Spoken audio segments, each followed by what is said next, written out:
Hello, I'm Mark Ferguson and welcome to Seven's coverage of Prince Harry's farewell from Sydney. These are live pictures from the harbour, where Harry will soon be greeted by our Premier Mike Baird.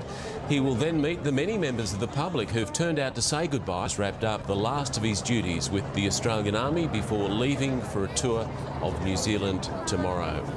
Seven's Melissa Doyle has one of the prime positions to spot the Prince this afternoon. Mel, can you take us through what will happen there this lunchtime? I'm also wearing the brightest coat, Fergo, that I could possibly find. So he's hoping that he can see me. I'm watching very closely on the water, every single boat that goes past, hoping that he is on board. He is due, as you say, at any minute. I can look down behind me at the bottom of Man of War steps and I can see the Premier Mike Baird waiting along with probably another dozen gentlemen in dark suits. The security has just swept through. We've had the little sniffer dogs do their tracking. All the media is in place and I'm sure you can see behind me a considerable crowd gathering. I was expecting to see a front row full of young 20-something girls, but it's a pretty mixed crowd. A lot of them have been here from early this morning hoping to get a really good position. There's also a bunch of school kids from St Mary's who are on a school excursion today, so when he comes up the steps they will be the first ones that he is able to greet, so they are super excited. This is a bit of a, I mean obviously it's very formal, it's very established, you know, the rules, anything that the royals are involved with, but it's also a little bit of a relaxed atmosphere down here. It's exactly the same path that William and Kate took when they did their tour. You'll remember those shots when Kate appeared in that gorgeous canary yellow dress and everyone went ooh and ah. So Harry will pretty much have the same path. He'll walk up Man of War steps, he'll come around behind me and walk over and meet and greet the crowd, do a bit of a handshake. He'll then head inside the Opera House and have a quick look around before he pops out the other side and does a photo, that iconic photo that we always see with Sydney Harbour Bridge set up behind him, which will be stunning. We've also just got word, Rizzo told me, he knows everything, that then Harry's going to jump in the car, head on over and have a formal farewell with the Governor-General this morning before he then makes his way out to Macquarie University, and Chris Reason is there, so he'll fill us in on what's happening there. This, of course, though, Fergo, is his big farewell to Australia. He's been here for a month, a military secondment. During that time, he did do a dash over to Gallipoli for Anzac Day, also popped in over to present some medals for the London Marathon. I'm sure he was hoping he could time that with the birth of Princess Charlotte. As we know, she came a little bit late. He was clearly there a little bit early, so that didn't happen. But we are watching very, very closely. Everybody is in place. Pretty excited. I can see a couple of different boats patrolling. There's a kind of a fun, one of those fun jet boats out on in the harbour. So whether he's coming in via that way, I'm not quite sure. But I'll let you know. But the signs are out. All right, Mel. Lots of Harry for PM, you name it. Your coat is a lot more colourful than Premier Mike Baird's, who's standing there in the full suit. There's no way he will miss you as he walks on by. You've told us what he'll be doing once he gets there. What's he been doing out on the harbour this morning?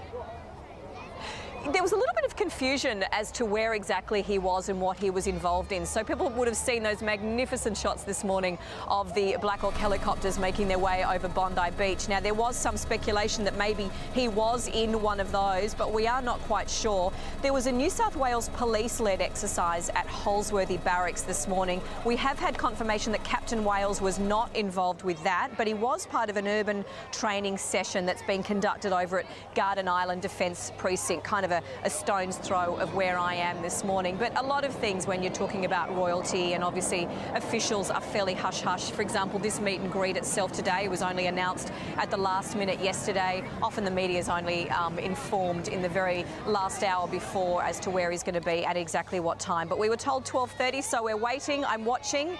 I'll give you a shout out the moment I see him step foot. Good on you, Mel. We've got cameras everywhere. We will see the moment he steps foot. We'll come back to you very soon. Let's go to Paul Caddack, who's also down there among the crowd at the Opera House. Paul, what's the turnout like where you are? Pretty good, Fergo. We've got hundreds of people waiting here in what is a beautiful school. Do you have some advice maybe for what to do with his new niece? I think choose enough, probably. Yeah, choose plenty. Excellent.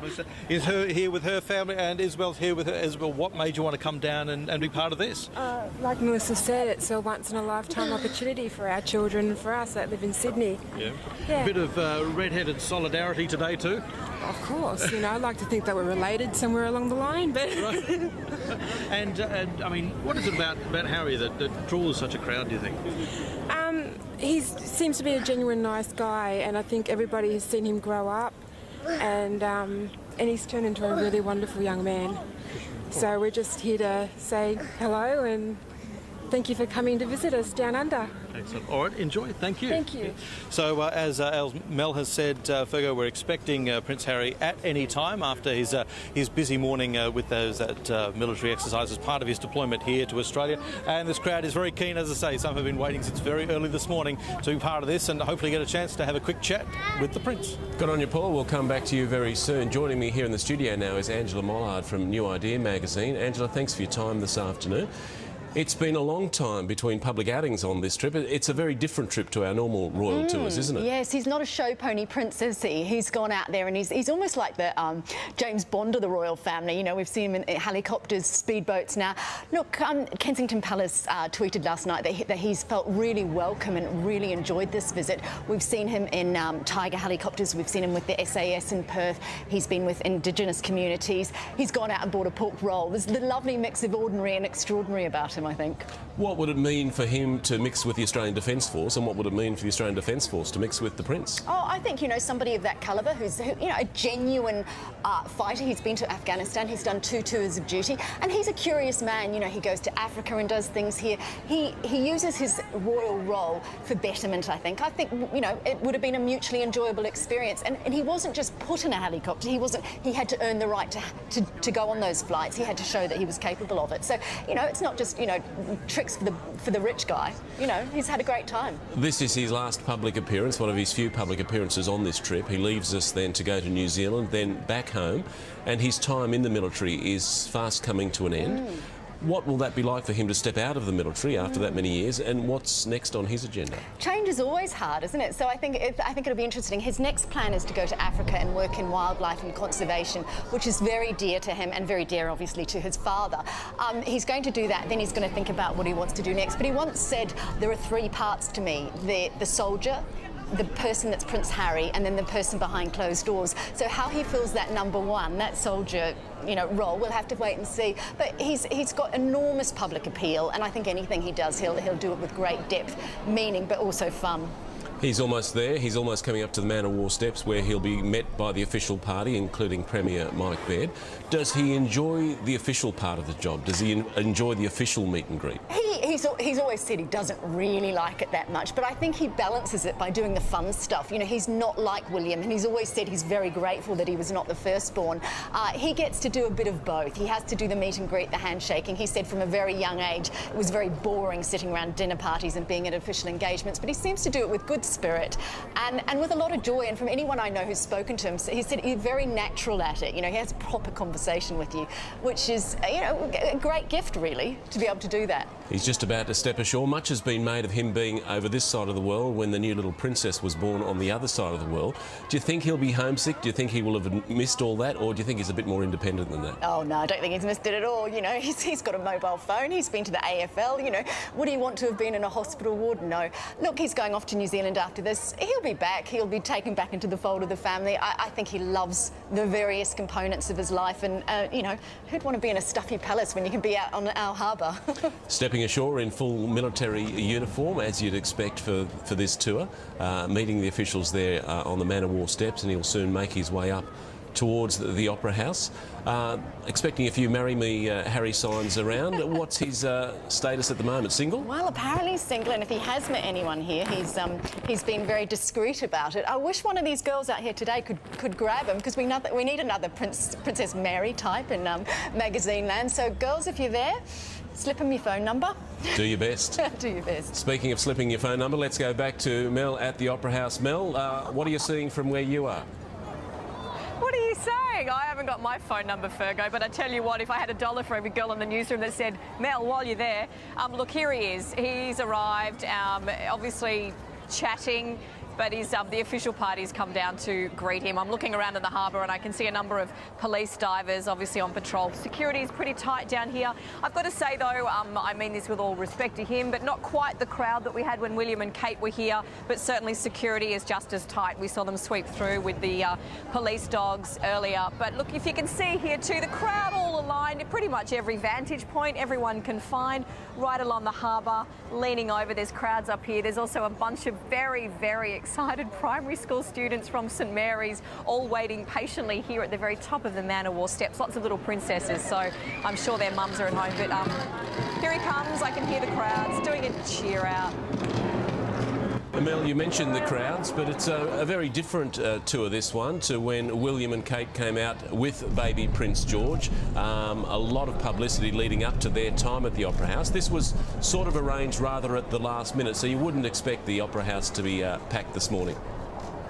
Yeah, absolutely. I often wonder too with some of these things, Mark, how much in advance they actually are planned. It's just that none of us are told about it. I understand very much that is a security protocol, but the announcement was only made yesterday afternoon. This tour does have a very, very different feel. I mean, we have to acknowledge fifth in line, bumped down after the birth of Princess Charlotte, but it certainly does have quite a different feel. And I kind of think he just seems a lot more relaxed. I mean, this is only me drawing conclusions, but the way that he walks around and greets people, I mean, even the way he's dressed, the fact that he is in military gear this morning, it's just a lot more casual, I think, which is probably why we all like him so very much. I can imagine he'll come up and probably chat to as many of the kids up here as he possibly can, time permitting, before they take him through the Opera House and, you know, do a few other things. And of course the photos, it's all about the photos, isn't it, when you come to Sydney and stand there with the sails of the Opera House behind you and then walk out the other side so that the Harbour Bridge can be behind him. But we've just lost him here behind a few demountables. I know we've got a camera down there, so Mark, I'm sure your view is very much better than mine, but in a second he'll pop out the other side. A lot of security wandering around, a lot of photographers, media's been in place for quite some time. Crowds have been here for a couple of hours, but I can see some of these primary school kids, I've got to tell you about them. You'll see them. They are from St Mary's. I think they're year 2, 3 and 4. Suddenly all they're going, ooh, ooh, they look very, very excited, which is really very sweet. But here he comes. Life can be all about timing, Mel. A normal geography trip to the Opera House has turned into something rather more exciting for those youngsters from St Mary's. You mentioned the photo opportunities. Just another photo opportunity at the steps there for Prince Harry, but one our Premier will never forget, I'm sure. We're going to showcase Sydney and, in particular, more than anything, Australia to the world. I feel like I'd be really rude if I was a fishwife and yelled out and said hi. What do you think? Oh, the kids have. Did you hear them? Hi, Prince Harry. Wonderful scenes as he stops to say hello. A very, very special school excursion for these ones. Andrew, if I could ask you, he has a real affinity with youngsters, doesn't he? He always seems to have a really genuine chat. Well, he does. We've seen that in Africa and the very many places he's visited. I mean, he's a kid at heart, isn't he? And that's what we love about him. Second-born children, they're all the same. Look at him. He's having a great time with them. A kid at heart, and he's always been the second brother. He's always managed to get in a scandal or two. I think he's about 30 years of age now. Are those days past him? Does he have to act more of a grown-up prince these days? Oh, look, I think we'll always see the sort of Shane Warne element in him, and we'll always forgive him for it. I mean, after the episode in Las Vegas, you know, he did apologise and he said it was not in keeping with his position, but, you know, don't we just love him more for that sort of thing? He's a human being, he has fun. You know, look at these kids, he's going to get there amongst them and have a proper chat. It's not just the handshakes of old. This is a new generation of royals. We're seeing it with Kate and William, we're seeing it with Prince William, we're seeing it with Zara. You know, they're lovely how they get in amongst it, and I think that will mean that they'll, you know, they keep refreshing themselves, and you know, obviously we don't know what's going to happen Republic in the future, but we'll keep him. Let's see if we can hear what he's saying to the youngsters.